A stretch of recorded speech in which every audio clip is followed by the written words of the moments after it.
अस्सलाम वालेकुम एवरीवन।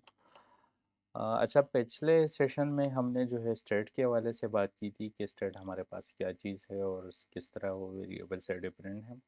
और हमने अब ये भी समझने की कोशिश की थी कि जब हमारे पास स्टेट की कोई वैल्यू चेंज होती है तो हमारे पास जितना भी स्क्रीन है, जितने भी कंपोनेंट्स है, वो दोबारा री रेंडर हो जाते हैं। तो हमारा जो नेक्स्ट टॉपिक है वो प्रोब्स के हवाले से कि प्रोब क्या चीज़ है, मगर उससे पहले हमें एक और कंसेप्ट समझना है कि हमें जो है एक अपने प्रोजेक्ट में न्यू कंपोनेंट्स किस तरह बना सकते हैं। मतलब ये हमारे पास एक स्क्रीन है। तो अगर इसको आप स्क्रीन को आप देखें तो इसमें हमारे पास दो तीन चीज़ें जो है हमने दिए हुए, टेक्स्ट है, साथ में बटन है।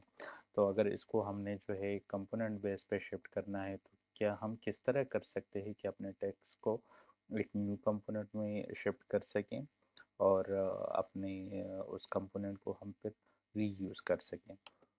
तो इस हवाले से हम बात करेंगे। और सबसे पहले हमें जो है एक न्यू कंपोनेंट हम किस तरह बना सकते हैं। एक ऐसा कंपोनेंट जिसको हम रीयूज़ कर सके, जिसको हम अगर हमारे पास किसी और स्क्रीन में उसकी ज़रूरत हो तो उसको हम किसी और स्क्रीन में भी यूज़ कर सकें। तो हमें पहले ये समझना है कि हम कंपोनेंट किस तरह बना सकते। कंपोनेंट बनाने के लिए हमने जो अपना स्ट्रक्चर बनाया था कि हम अपने कंपोनेंट जो है वो सारे कंपोनेंट के फोल्डर में बनाएंगे और वहाँ पर हम जो है वो कंपोनेंट जो है वो सारे मैनेज करेंगे। तो कंपोनेंट में हम एक न्यू फाइल बनाते हैं। कंपोनेंट के फाइल के लिए आपको ये समझना चाहिए कि कंपोनेंट का जो फर्स्ट लेटर होता है, जो पहला, वो कैपिटल ही होना चाहिए। तो हम जो है इसको नाम देते हैं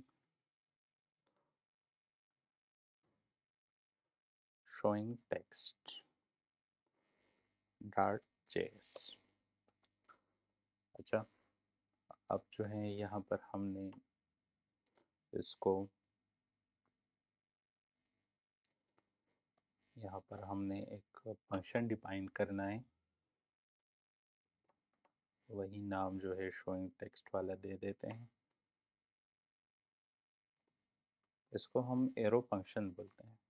तो एरो फंक्शन में हमारे पास रिटर्न में जो आप जो भी डिफाइन करते हो वही रेंडर होता है स्क्रीन पे। इसको हमने एक्सपोर्ट करना है। तो हम यहाँ पर एक्सपोर्ट की स्टेटमेंट लगा देते हैं, एक्सपोर्ट डिफॉल्ट शोइंग टेक्स्ट।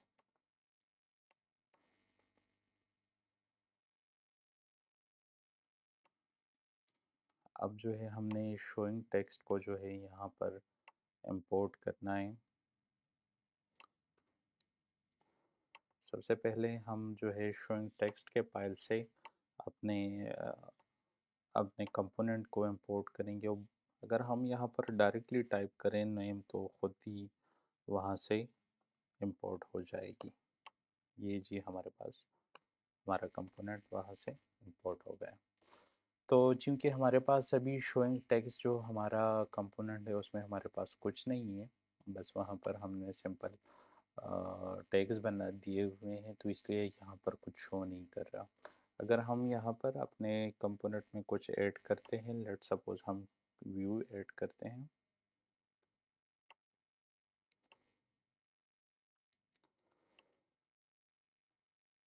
हमें व्यू को इंपोर्ट करना पड़ेगा रिएक्ट नेटिव से।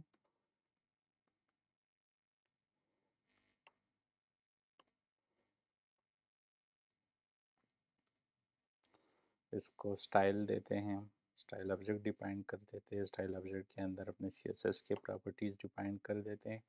बैकग्राउंड कलर कुछ भी दे दे आप, रेड दे दें, ताकि हमें पता चल सके कि हमारा व्यू जो है यहाँ पर वो उसने रेंडर कर दिया है। थोड़ा मार्जिन दे देते हैं,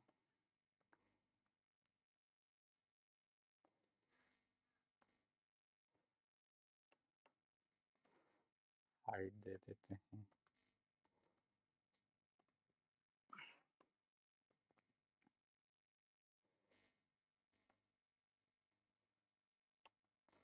जी, ये हमारे पास जो है हमारा व्यू डिफाइन हो गया है।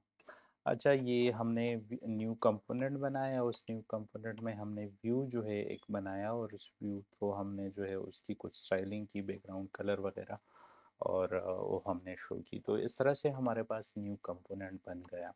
अब ये हमारे पास शोइंग टेक्स्ट एक न्यू कंपोनेंट है। अगर हम इसको कहीं और पर शो करना करना रिपीट करना चाहे और इसको शो करना चाहे तो ये हम कर सकते हैं। ये शोइंग सिर्फ आपको 2 लाइंस लिखने की ज़रूरत पड़ेगी। ये मैं यहाँ पर दोबारा इसको शो करता हूँ। जी, तो ये हमारे पास वो सेकंड कंपोनेंट जो है उसको रिपीट हो गया। इस कंपोनेंट को इसी को यही जो है कंपोनेंट का बेसिक आइडिया है कि आप कंपोनेंट को रीयूज़ कर सकते हैं। तो ये कंपोनेंट अगर हमने किसी और स्क्रीन में यूज़ करना हो तो हमें सिर्फ और सिर्फ ये 2 टैग्स चाहिए, ओपनिंग और क्लोजिंग टैग। जहाँ पर ये हम ये टाइप करें तो ये कंपोनेंट ऑटोमेटिकली वहाँ पर शो हो जाएगी। इसमें अगर मैं कुछ ऐड कर दूँ, लेट सपोज मैं टेक्स्ट यहाँ पर ऐड कर दूँ, टेक्स्ट हेलो वर्ल्ड। टेक्स्ट क्योंकि डिफाइन नहीं है, आपको एरर को समझना चाहिए। जब भी आपके पास एरर आ रहा हो तो आप वहाँ पर देखें कि इसमें एरर में है क्या। यहाँ पर क्योंकि इसने लिखा हुआ कि property text does not exist, तो आप यहाँ देखें कि हमने टेक्स्ट को इंपोर्ट ही नहीं किया। यहाँ पर आप टेक्स्ट इंपोर्ट करेंगे तो ये एरर ख़त्म हो जाएगा। ये देखें, हमारे पास हमारा एरर जो है वो ख़त्म हो गया। इसको थोड़ा स्टाइलिंग दे देते हैं, फॉन्ट साइज 20, कलर चेंज कर देते हैं। जी, तो ये हमारे पास कंपोनेंट है। इसी तरह आपके पास स्क्रीन में अगर जो भी चीज़ हो उसको आप कंपोनेंट पे शिफ्ट करना चाहते हैं तो आपने सिंपल कंपोनेंट के फोल्डर के अंदर फाइल डिफाइन करनी है, जिसमें आपके फाइल का पहला वर्ड जो है नेम का वो कैपिटल हो। उसके बाद जो है उस फाइल में आपने अपने व्यूज़ और जितने भी कंपोनेंट्स है वहाँ पर इंपोर्ट करने हैं, उसको स्टाइल करना है। और वो स्टाइल जो है ये कंपोनेंट पर उसके बाद आप जिस स्क्रीन में भी यूज़ करना चाहते हो तो ये रीयूजेबल है। आप किसी भी स्क्रीन में इसको सिर्फ टैग्स दें और ये स्क्रीन हो वहाँ पर शो होता जाएगा। सो नेक्स्ट सेशन में हम फिर बात करेंगे प्रॉप्स के हवाले से। Thank you so much.